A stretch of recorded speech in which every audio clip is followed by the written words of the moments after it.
जय माता दी, जय मां कामाख्या।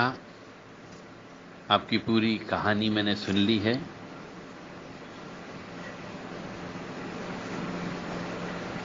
आप अधिकतर मनुष्य तंत्र जब लग जाता है तो वो लकड़ी का जो लकड़ी होती है उस लकड़ी के अंदर घुन लग जाता है, उस तरीके से मनुष्य को बर्बाद कर देता है। धन से, दौलत से, इज्जत से, मान सम्मान से, शरीर से बिल्कुल खत्म कर देता, बिल्कुल पोला कर देता, खोखला कर देता है।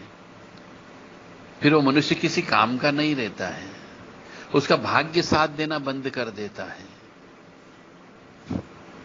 जब उसके पास धन ही नहीं बचा, ज्वेलरी नहीं बची, प्रॉपर्टी नहीं बची, प्रॉपर्टी है तो बिकती नहीं है,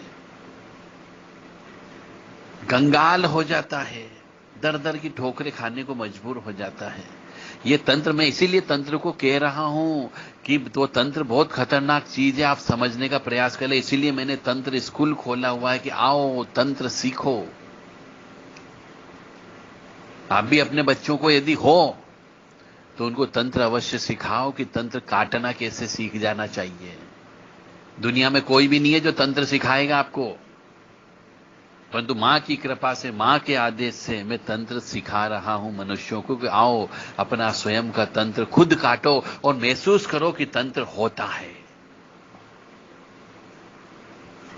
क्योंकि तंत्र ऐसी चीज है जो गुप्त रूप से मनुष्यों के ऊपर वार करती है, दिखती नहीं है, तलवार से भी ज्यादा घातक है। चाकू छुरी कुछ भी नहीं लगता है इसके आगे, और इस कदर मारती है कि सिर्फ आह नहीं निकलती, चीख नहीं निकलती है, बाकी वो मनुष्य को बर्बाद कर देती है। इसलिए तंत्र को सीखो और मंत्र को भी सीखो, पूजा करना सीखो। और मैं तो कहता हूं हर घर घर का एक एक मनुष्य को ये तंत्र सीख लेना चाहिए, ताकि कम से कम घर के अंदर होने वाली बीमारी, दुखी, ऊपरी बाधा, गलत सपने, इन सबको वो हटा सके। जैसे आप डॉक्टर बनाते हो अपने बच्चों बच्चियों को, इंजीनियर बनाते हो अपने बच्चे बच्चियों को, तो एक को तांत्रिक और पुजारी अवश्य बनाओ, अन्यथा आपका जीना आगे आने वाले समय में दूभर हो जाएगा। क्योंकि आने वाला समय बहुत खराब आने वाला है। हर कदम कदम पर आपको तंत्र से जूझना पड़ेगा, क्योंकि तंत्र का बहुत ज्यादा फैलाव हो रहा है और गलत काम करने वाले ज्यादा उपलब्ध हैं। तो आपको अपनी रक्षा के लिए तंत्र सीखना पड़ेगा।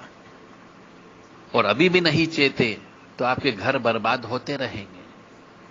फिर आप जिसके पास भी जाओगे यही कहोगे कि हमारे पास अब पैसा नहीं है। आप अपनी शक्ति से देख लीजिए, आप अपनी माता जी से बात कर लीजिए, आप अपने गुरु से बात कर लीजिए, आप अपने इष्ट से बात कर लीजिए। हम तो पूरे खोखले हो चुके हैं, पूरे बर्बाद हो चुके हैं, अब आप हमारा काम कर दो, अब हम तंत्र को हटा दो। अरे लकड़ी जब सड़ चुकी है पूरी, उस घुन ने अंदर, जो लकड़ी के अंदर चलता है, उसने लकड़ी को पूरा खोखला कर दिया है, तो लकड़ी को रिपेयर कैसे कर सकते हैं?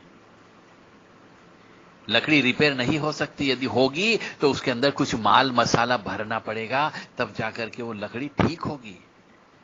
अन्यथा लकड़ी वो फेंकना ही पड़ती, जलाना भी, जलाने के योग्य भी नहीं होती है।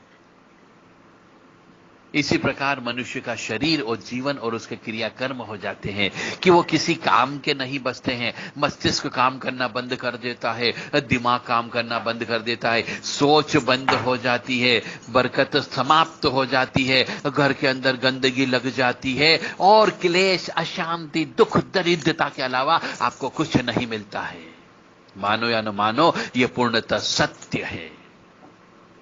तो अभी भी समय है। आपको हिंदुस्तान का एक ऐसा व्यक्ति बुला रहा है कि आओ तंत्र सीखो, तो अभी भी समय है, सीख लो। न जाने कब ये मनुष्य